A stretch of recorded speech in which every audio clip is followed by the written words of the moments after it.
நம்ம இப்போ ஸ்டீம்டு மசாலா பன் எப்படி செய்யறதுன்னு பார்க்கலாம். அதுக்கு முதல்ல பன்னு செய்யணும், அதுக்கப்புறமா ஸ்டஃபிங் ரெடி பண்ணணும். முதல்ல பன்னு செய்யறதுக்கு தேவையான பொருட்கள் என்ன அப்படின்னா, கோதுமை மாவு 1 கப், 1/2 கப் பால், 1/4 டீஸ்பூன் தூள் உப்பு, 3 டேபிள் ஸ்பூன் சன்ஃபிளவர் ஆயில், நாட்டு சக்கரை, இன்ஸ்டன்ட் ட்ரை ஈஸ்ட். இப்ப பன்னு செய்யறதுக்கு முன்னாடி இன்ஸ்டன்ட் ட்ரை ஈஸ்ட் டெவலப் பண்ணணும். அதுக்கு பாலை சூடு பண்ணிக்கலாம். இது கை பொறுக்கிற சூடு ஆகணும். பாருங்க, இது கை பொறுக்கிற சூடை விட கொஞ்சம் அதிகமாயிடுச்சு. இப்போ நம்ம அடுப்பை ஆஃப் பண்ணிடலாம். இதுக்கு 1 டீஸ்பூன் அளவுக்கு நாட்டு சக்கரை விடலாம். நாட்டு சக்கரை நல்லா கரையணும். 1 டீஸ்பூன் அளவுக்கு ட்ரை ஈஸ்ட் எடுத்து வச்சிருக்கோம் இல்லையா, அதை போட்டுட்டு இதையும் நல்லா மிக்ஸ் பண்ணணும். ஈஸ்ட் போடும் போது பால் கை பொறுக்கிற சூடு அளவு இருக்கணும், குழந்தைங்க குடிக்கிற அளவுக்கு இருக்கணும். இதை மிக்ஸ் பண்ணிட்டு க்ளோஸ் பண்ணி வச்சிடலாம். ஒரு 10 மினிட்ஸ் இருக்கட்டும், ஈஸ்ட் டெவலப் ஆயிரும். பாருங்க, 10 மினிட்ஸ் ஆயிடுச்சு. பார்க்கலாம், ஈஸ்ட் நல்லா டெவலப் ஆகி வந்திருக்கு. இப்ப மாவு பிணையலாம். அதுக்கு நான் 250 ml கப்ல 1 கப் நிறைய கோதுமை மாவு எடுத்திருக்கேன். அதை இந்த ஃபுட் ப்ராசஸர்ல போட்டுக்கலாம். நம்ம கையில கூட பிணையலாம். அதுக்கப்புறம் 3 டேபிள் ஸ்பூன் அளவு நாட்டு சக்கரை, 1/4 டீஸ்பூன் தூள் உப்பு, இது மூணையும் நல்லா மிக்ஸ் பண்றதுக்கு நம்ம 2-3 பல்ஸ் விட்டு எடுத்துட்டு வந்துடலாம். பாருங்க, இந்த நாட்டு சர்க்கரையும் உப்பு கோதுமை மாவு இது எல்லாம் ஓரளவுக்கு மிக்ஸ் ஆயிடுச்சு. இப்ப இது கூடயே இந்த ஈஸ்ட் மிக்சர் இருக்கு இல்லையா, அதை ஊத்திரலாம். இதையும் நல்ல ஒரு 2 to 3 மினிட்ஸ் விட்டு எடுத்துட்டு வரலாம். பாருங்க, மாவெல்லாம் ஒண்ணு சேர்ந்து வந்துருச்சு. இப்போ இந்த 3 டேபிள் ஸ்பூன் ஆயில் இருக்கு இல்லையா, அத கொஞ்சம் கொஞ்சமா விட்டு ஒரு 1 மினிட் விட்டு எடுத்துட்டு வரலாம். ஃபுல்லா ஒரே டைம்ல ஊத்த வேணாம். இப்ப செகண்ட் டைம் ஊத்துறேன். இதையும் மிக்ஸ் பண்ணி எடுத்துட்டு வரலாம். கொஞ்சம் ஸ்டிக்கியா இருக்கு. லாஸ்ட் டைம் ஊத்திட்டேன், இன்னும் கொஞ்சம் இருக்கு. அது கையில பிணையும் போது யூஸ் பண்ணிக்கலாம். பாருங்க, நல்லா சாஃப்டா வந்துருச்சு. இதை வெளியில எடுத்துக்கலாம். கொஞ்சம் கீழே எண்ணெய் அப்ளை பண்ணிக்கலாம். இப்போ நம்ம கையில நல்லா இழுத்து இழுத்து பிணையலாம். இது மாதிரி ஒரு 15 மினிட்ஸ் பிணையலாம். நம்மளுக்கு கொஞ்சம் ஒட்டுச்சுன்னா எண்ணெயோ வரமாவோ தொட்டுக்கலாம். கையில ஒட்டுச்சுன்னா இப்படி மாவை எடுத்து இப்படி கையில தேய்ச்சிட்டு இப்படி பண்ணோம்னா ஒட்டாது. பாருங்க, 15 மினிட்ஸ் ஆயிடுச்சு. நல்லா சாஃப்ட் ஆயிடுச்சு. இப்போ நம்ம ஒரு பாத்திரத்துல 1 டீஸ்பூன் அளவுக்கு சன்ஃபிளவர் ஆயில் விட்டுட்டு இதை கிரீஸ் பண்ணிடலாம். இந்த மாவை எடுத்து இதுல உள்ள வச்சிடலாம். க்ளோஸ் பண்ணிட்டு 1 to 1.5 hours ப்ரூஃப் பண்ண விடலாம். இது டபுள் த சைஸ் ஆகணும், அதிகமா ப்ரூஃப் பண்ண விடக்கூடாது. இப்ப நம்ம ஸ்டஃபிங்க்கு ரெடி பண்ணிடலாம். தேவையான பொருட்கள் 4 உருளைக்கிழங்கு, அத வேக வச்சு வச்சிருக்கேன். ஒரு பெரிய வெங்காயம், 1 இன்ச் அளவு இஞ்சி, ஒரு 4-5 பல் பூண்டு, கொஞ்சமா கொத்தமல்லி இலை, சின்னதா 2 பச்சை மிளகா, 2 கருவேப்பிலை, தேவையான அளவு தூள் உப்பு. இப்ப இதை நம்ம கட் பண்ணி எடுத்துட்டு வந்துடலாம். பாருங்க, எல்லாமே கட் பண்ணியாச்சு. இந்த உருளைக்கிழங்க நான் கட் பண்ணாம அப்படியே உதுத்து விட்டுருக்கேன். ஸ்டவ் ஆன் பண்ணியாச்சு. கடாய் சூடானோன்னு 1 டேபிள் ஸ்பூன் இருக்க மாதிரி நெய் விட்டுக்கலாம். இதுக்கு நல்லெண்ணெய் கூட விட்டுக்கலாம். நெய் உருகணும்னு இதுல கடுகு போட்டுக்கலாம். கடுகு வெடிக்க ஆரம்பிச்சிருச்சு. கொஞ்சமா பச்சைக்கடலை பருப்பு, உளுந்தம்பருப்பு போட்டுக்கலாம். பச்சைக்கடலை பருப்பு உளுந்தம்பருப்பும் கலர் சேஞ்ச் ஆனதுக்கு அப்புறம் வெங்காயம், பச்சை மிளகா, கருவேப்பிலை, இஞ்சி இதெல்லாம் போட்டு நல்லா வதக்கிக்கலாம். ஃப்ளேம் மீடியம் ஹீட்ல இருக்கட்டும். வெங்காயம் வணங்குறதுக்கு கொஞ்சமா தூள் உப்பு போட்டுக்கலாம்.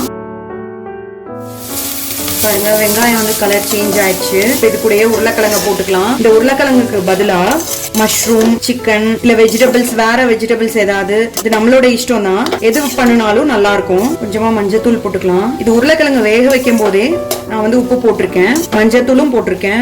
நல்லா மிக்ஸ் பண்ணிட்டு டேஸ்ட் பார்த்துட்டு அதுக்கப்புறமா உப்பு போடலாம். உப்பு கொஞ்சம் பத்தல போட்டுக்கலாம். உப்பு எல்லா பக்கமும் மிக்ஸ் ஆகுற மாதிரி மிக்ஸ் பண்ணலாம். உப்பு கொஞ்சம் சுருக்குன்னு இருக்கணும். அப்பதான் நம்ம பிரெட்டுக்குள்ள வச்சு சாப்பிடும் போது கரெக்டா இருக்கும். இது கூடயே கொத்தமல்லி தலையும் போட்டுக்கலாம். நல்லா மிக்ஸ் பண்ணிக்கலாம்.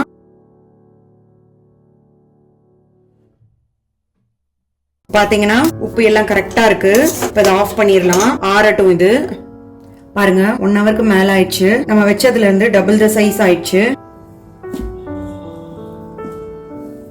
இந்த ஏர் எல்லாம் ரிலீஸ் பண்ணலாம். நல்லா பிசையலாம். பாருங்க, இந்த ஏர் எல்லாம் ரிலீஸ் ஆயிடுச்சு.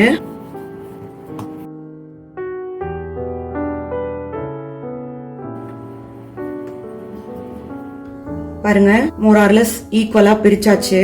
10 பீஸ் வருது. இது ஒவ்வொன்னா ஸ்டஃப் பண்றதுக்கு முன்னாடி இது எல்லாத்தையும் க்ளோஸ் பண்ணி தான் வைக்கணும். ஸ்டஃப் பண்ணும்போது ஒன்னொன்னா தான் எடுத்து பண்ணணும். இப்ப கையிலே நம்ம தட்டலாம். நான் கையில தட்டுறதுக்கு பதிலா இந்த சப்பாத்தி கட்டையில வச்சு தேய்க்கிறேன். நல்லா ஸ்ப்ரெட் பண்ணிட்டு மசாலா வந்து இதுல சென்டர்ல வச்சுக்கலாம். அப்படியே எடுத்து இதுல க்ளோஸ் பண்ணிடலாம்.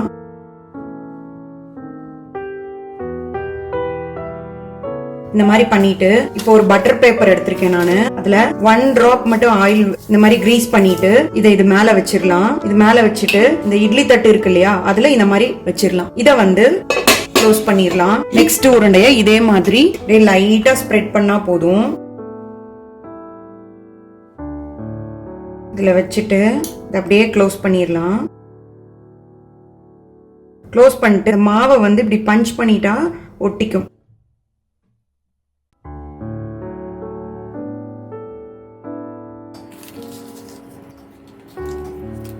இதே மாதிரி எல்லா உருண்டைகளையும் பண்ணி வைக்கலாம். பாருங்க, எல்லாமே ஸ்டஃப் பண்ணி வச்சாச்சு. ஒரு half an hour ரெஸ்ட்ல இருக்கட்டும். ஒரு 50% வந்து இது கொஞ்சம் பெருசாகணும். அதுக்கப்புறம் ஸ்டீம் பண்ணலாம். பாருங்க, இட்லி பாத்திரத்துல தண்ணி வச்சுட்டு இப்ப half an hour ஆயிடுச்சு. இந்த பன்னு மேல ஒட்டுற மாதிரி இருக்க பேப்பரை இந்த மாதிரி கட் பண்ணிடலாம். பாருங்க, ஆயில் வச்சு லைட்டா பிரஷ் பண்ணிட்டு ஃப்ளேம் வந்து சிம்ல தான் இருக்கணும். இப்ப இந்த மூடிய வந்து இந்த மாதிரி துணி வச்சு மேல நம்ம கட்டிடணும். ஏன்னா தண்ணி கொதிக்கும் போது மேல ஆவி வந்து மேல மூடியில பட்டு தண்ணி ஒழுகும் இல்லையா, அந்த தண்ணி வந்து இந்த பன்னு மேல படக்கூடாது. அதனால இந்த டவல் வந்து அதை வந்து பாதுகாக்கிற மாதிரி வச்சிடணும். வச்சுட்டு நல்லா அழுத்தி வச்சிடணும். ஒரு 15 மினிட்ஸ் இருக்கட்டும். பாருங்க, 15 மினிட்ஸ் ஆயிடுச்சு. ஓபன் பண்ணலாம். பாருங்க, எப்படி அழகா நல்லா உப்பி வந்திருக்கு. அடுப்பு ஆஃப் பண்ணிடலாம். ஒரு 2 மினிட்ஸ் இதுலயே மூடி வைக்கலாம். 2 மினிட்ஸ் கழிச்சிட்டு வெளியில எடுத்துடலாம்.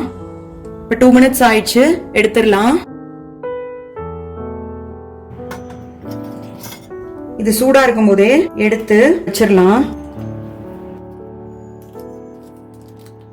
ஒரு 10 மினிட்ஸ் இருக்கட்டும். இது ஆறட்டும். இதே மாதிரி அடுத்த பேட்ச் வச்சிடலாம். லைட்டா ஆயில் அப்ளை பண்ணிட்டு இதை வந்து நம்ம ஃப்ரிட்ஜ்ல வச்சுட்டு நெக்ஸ்ட் டே கூட ஸ்டீம் பண்ணி யூஸ் பண்ணிக்கலாம். ஃப்ரிட்ஜ்ல இருந்து எடுத்ததுக்கு அப்புறம் ஒரு 1 hour வெளியில இருக்கணும். இது பால் வச்சு யூஸ் பண்ணனால 1 or 2 daysல யூஸ் பண்ணிடலாம்.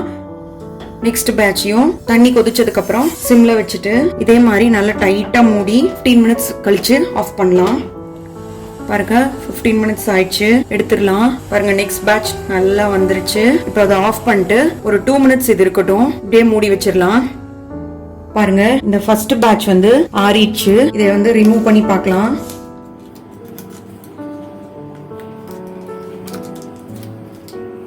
எவ்வளவு அழகா வருது. மெதுவா ரிமூவ் பண்ணணும்.